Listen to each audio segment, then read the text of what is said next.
En lo más profundo de un bosque cubierto por la escarcha, un llanto apenas audible rompía el silencio de la madrugada. No era el aullido de un lobo, ni el crujido de un árbol. Era algo más frágil, más triste. Un cachorro, solo, temblando entre las hojas congeladas. Lo que pasó a continuación, y quién apareció justo cuando todo parecía perdido, transformó una tragedia en una historia que te dejará sin aliento. Si amas historias como esta, y crees en el poder de los animales, dale like al video, suscríbete al canal y compártelo con quien necesita un rayo de esperanza hoy. El sol aún no salía cuando el viento helado bajó por las colinas de la Sierra de los Lobos.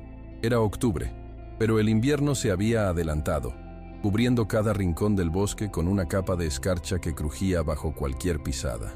Entre los troncos húmedos y la niebla espesa, el mundo parecía contener la respiración.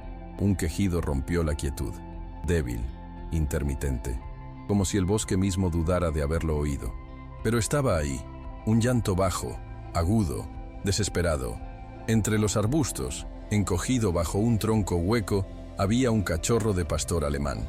Tenía menos de 2 meses, el cuerpo mojado por la neblina, el pelaje enmarañado y las costillas marcadas con una dureza que dolía solo de ver. No tenía collar, ni señales de haber pertenecido a alguien.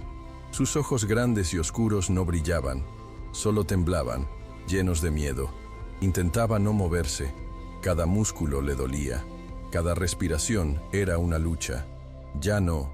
Lloraba para pedir ayuda. Lloraba porque ya no sabía qué más hacer.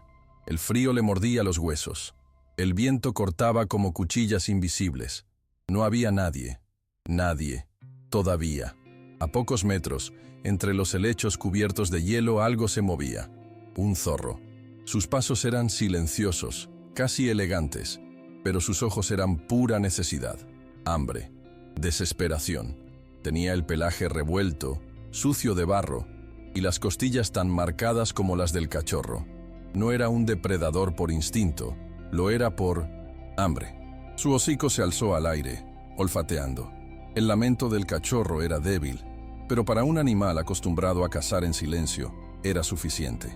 Avanzó entre los árboles, con una lentitud meticulosa. No tenía prisa. Había aprendido que el hambre no se saciaba con rapidez. Y entonces lo vio. El cachorro estaba inmóvil, como si ya supiera que no tenía escapatoria. Ni un ladrido, ni un intento de correr. Solo ojos grandes, tristes, rendidos. El zorro ladeó la cabeza, acercándose. Abrió levemente las fauces, mostrando los dientes, más por costumbre que por agresividad. Se detuvo a 1 metro. Esperó, observó. Y fue entonces cuando algo cambió. Un sonido, otro crujido, esta vez diferente. Pasos humanos. Desde lo alto de una pendiente nevada, descendía una figura joven. Mochila desgastada, botas embarradas, y una expresión de cansancio que no venía del cuerpo, sino del alma.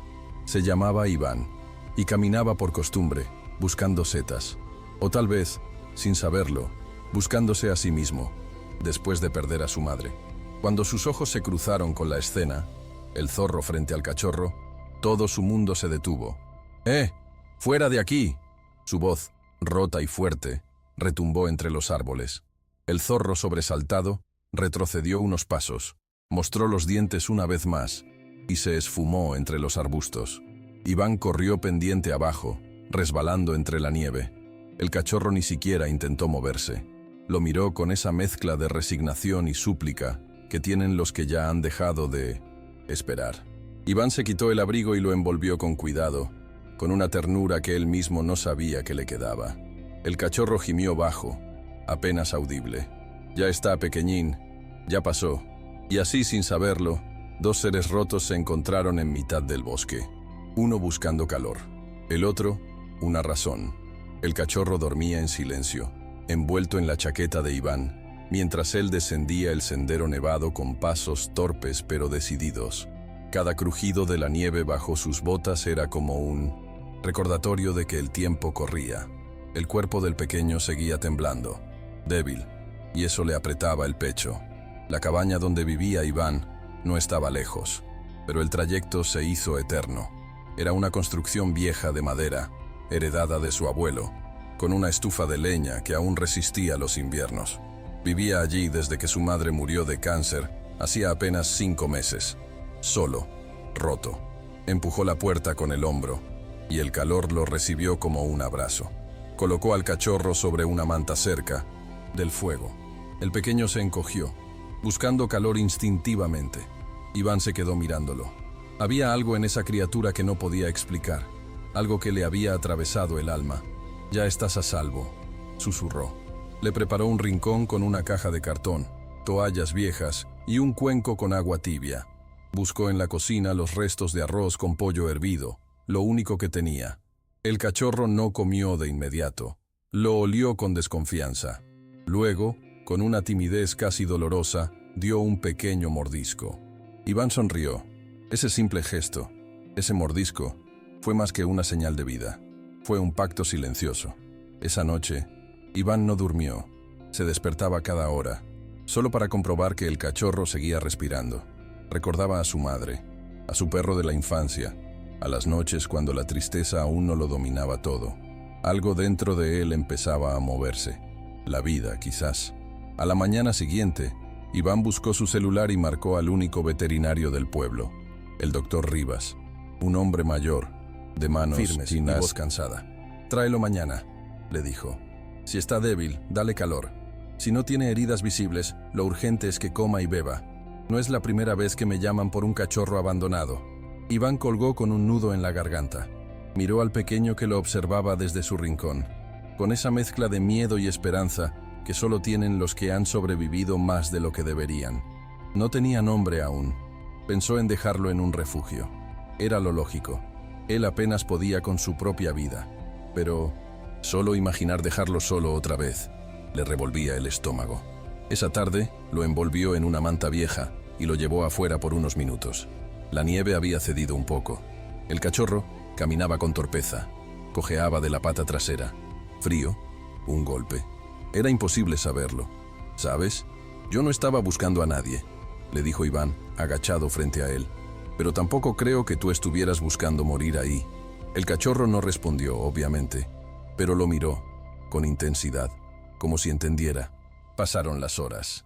El pequeño empezó a mover la cola ligeramente cuando Iván se acercaba. Emitía pequeños ladridos, suaves, como si estuviera aprendiendo a usar su voz. Su mirada había cambiado.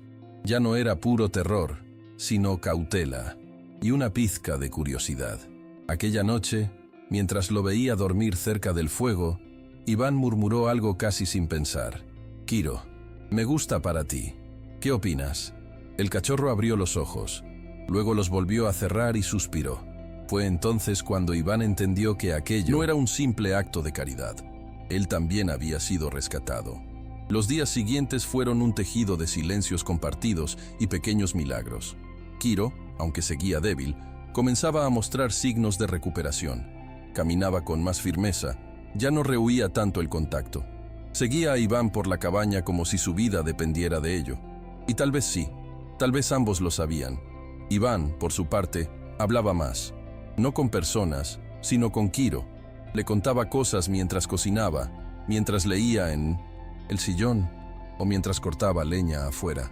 Era como si, de pronto, tuviera alguien que lo escuchara sin juzgar. Una mañana, cumpliendo su promesa, Iván llevó a Kiro al pueblo para que lo viera el doctor Rivas. El cachorro no estaba acostumbrado al movimiento del auto. Lloró gran parte del camino. Iván conducía con una mano y con la otra lo acariciaba. «Tranquilo, ya casi llegamos. No te voy a dejar solo, ¿vale?» El veterinario los recibió con su gesto habitual, severo pero cálido. Examinó a Kiro, con la precisión de quien ha visto demasiados abandonos. Miró sus articulaciones, sus dientes, el ritmo de su corazón. Al final, se quitó los guantes y asintió. «Está desnutrido, pero no tiene lesiones internas. Va a estar bien, si lo cuidas como hasta ahora». Iván apretó los dientes. «¿Cree que lo abandonaron?» «A esa edad no sobrevive solo por elección», dijo el doctor. «Alguien lo dejó ahí». Las palabras eran como un cuchillo. Aferró a Kiro contra su pecho. Sintió como ese pequeño cuerpo, frágil, pero cálido, respiraba al mismo ritmo que el suyo. Una conexión silenciosa. como si lo abrazara no por necesidad, sino por pertenencia. Después de la consulta, Iván no regresó de inmediato. Caminó por el pueblo. Hacía años que no lo hacía, desde mucho antes de la enfermedad de su madre. Algunos lo miraban con curiosidad, otros con cierto respeto, pero todos miraban a Kiro. El cachorro, en sus brazos, era como un imán, inocente, vulnerable, hermoso. En la panadería, una mujer mayor de voz suave se acercó. Tenía el cabello blanco como la nieve que caía afuera. «Ese cachorro es tuyo». Iván dudó. «Lo encontré en el bosque hace unos días. Estaba casi muerto». La mujer lo miró con una mezcla de asombro y algo más. Nerviosismo. Luego bajó la voz. «Creo que lo he visto antes. Ese cachorro, o uno igual. Hace 2 semanas, unos chicos lo traían. No parecían buena gente. Se reían. Uno de ellos dijo que no le servía, que era débil». Iván sintió como algo se rompía dentro de él. Un sabor metálico subió por su garganta. No dijo nada. Solo salió de la tienda, apretando a Kiro contra el pecho. El trayecto de regreso fue silencioso. El frío calaba, pero no lo sentía. Solo pensaba, ¿quiénes eran esos hombres? ¿Por qué lo dejaron? ¿Qué querían decir con no servía? Esa noche, Iván apenas pudo dormir. Kiro se acurrucó a sus pies, como si también presintiera que algo oscuro los estaba alcanzando. Y ambos, sin saberlo, estaban por descubrir que el verdadero peligro aún no había comenzado. El sol aún no había salido del todo cuando Iván salió temprano a cortar leña. Necesitaba despejar la cabeza. Las palabras de la mujer en la panadería no lo dejaban en paz.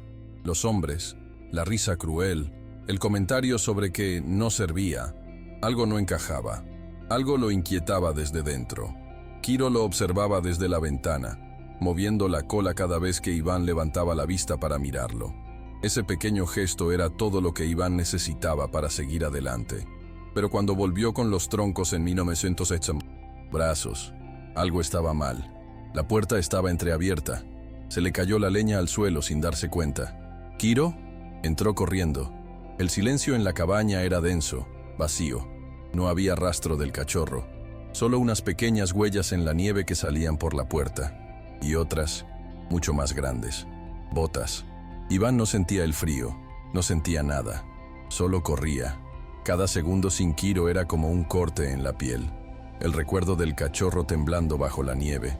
Su olor, su mirada rota, y ahora desaparecido. Siguió las huellas, una mezcla caótica, las de Kiro y las de 2 adultos. El rastro llevaba hacia la colina norte, donde los caminos de caza abandonados se perdían entre los árboles. Resbaló, cayó, se levantó. El barro, la nieve, las ramas no importaban, solo Kiro. Entonces la vio, una colilla de cigarro aún humeante, sobre una roca. Estaban cerca, demasiado cerca. La furgoneta era vieja, gris, y estaba mal estacionada entre los árboles, oculta a simple vista, pero visible para quien mira con desesperación. Iván se agachó tras un tronco, escuchó voces, 2 hombres, y un sonido más débil, un chillido. Kiro no tenía un plan, ni un arma, solo una rama gruesa que encontró en el camino, y un amor feroz por ese animal que le había devuelto la vida. Esperó. Uno de los hombres se alejó para orinar detrás de unos arbustos. El otro, sentado sobre una piedra, encendía otro cigarro. Iván aprovechó. Se acercó en silencio. El corazón le latía en los oídos. Un golpe. Sordo. Preciso. El hombre cayó al suelo, sin tiempo de reaccionar. Iván corrió hacia la parte trasera de la furgoneta, abrió la puerta, y allí estaba, Kiro, en una jaula de metal, envuelto en mantas sucias, temblando. El cachorro lo reconoció al instante. Lloró, movió la cola, se lanzó hacia él como si su vida dependiera de ese abrazo. «Estoy aquí, ya estoy aquí, pequeño». Pero entonces el otro hombre lo vio. Tú», corrió hacia ellos con una navaja en la mano. Iván no pensó. Cerró la puerta de la furgoneta. Se colocó delante de Kiro. Su cuerpo temblaba, pero no retrocedía. «¿No te lo vas a llevar otra vez?». El hombre lo empujó, gritó insultos. Y fue ahí, en ese segundo exacto, cuando apareció una tercera figura. Un guardabosques. «¡Al suelo! ¡Suelta el cuchillo!». En cuestión de segundos, el hombre fue reducido. Gritos, esposas, órdenes. Iván cayó de rodillas con Kiro en brazos, como si aún temiera que el mundo pudiera robárselo otra vez. «No te vas más, no esta vez». Kiro, agotado, apoyó la cabeza en 1909 y por primera vez se quedó dormido en paz. El guardabosques se llamaba Mateo, un hombre robusto, de mirada firme, con más de 20 inviernos recorriendo la Sierra de los Lobos. Tras detener a los hombres, acompañó a Iván de regreso a la cabaña. Kiro no se movió en todo el trayecto. Dormía, pero respiraba. Estaba vivo. Al llegar, Iván lo arropó junto al fuego. Le ofreció agua, arroz, pero Kiro no tenía fuerzas. Solo levantó la cabeza un instante, miró a su humano y volvió a caer rendido. En la madrugada, Mateo regresó. Traía una carpeta en la mano y el rostro serio. «Iván, necesitamos hablar». Se sentaron. Kiro, al notar la presencia extraña, abrió los ojos pero no ladró. Solo se mantuvo alerta, más protector que antes. Los hombres que intentaron llevarse a Kiro no eran simples cazadores, comenzó Mateo. Pertenecen a una red ilegal, peleas de perros, tráfico. Lo llaman carnaza viva. Iván sintió que el alma se le partía. Mateo continuó. Kiro fue usado para entrenar a otros. Lo dejaban pelear, recibir golpes, hasta que ya no les servía. Lo abandonaron no por debilidad, sino porque lo habían descartado. Pero cuando alguien los vio en el pueblo y lo describió, supieron que aún podía venderse. Iván no podía hablar, solo miraba a Kiro. De pronto, todo en sus ojos cobraba sentido. No era solo miedo, era trauma, era supervivencia. «No entiendo cómo pudo confiar en mí», susurró. «Porque fuiste el primero que no lo miró con violencia», respondió Mateo. «A veces no sé». Trata de entender. Se trata de sentir. Kiro, como si comprendiera cada palabra, apoyó su cabeza en la pierna de Iván. Y ese gesto lo dijo todo. Pasaron 3 años desde aquella noche. La cabaña seguía en pie, pero ahora vibraba de vida. Las paredes que antes eran testigos del silencio, ahora resonaban con risas, ladridos y pasos de botas que entraban y salían con leña o pan recién horneado. Kiro ya no era un cachorro. Había crecido fuerte, con ese porte noble de los pastores alemanes, pero con Minterant, una mirada suave que contaba su historia sin una sola palabra. Tenía una cicatriz en la pata trasera, un recuerdo de todo lo que sobrevivió. Cada mañana, Iván y Kiro caminaban juntos por los mismos senderos donde se conocieron. A veces hablaban con Mateo, que pasaba a tomar café. Otras veces bajaban al pueblo, donde los niños lo llamaban el valiente del bosque. Ese día, Iván abrió una caja que había pertenecido a su madre. Fotos, cartas. Una, en particular, tenía su caligrafía.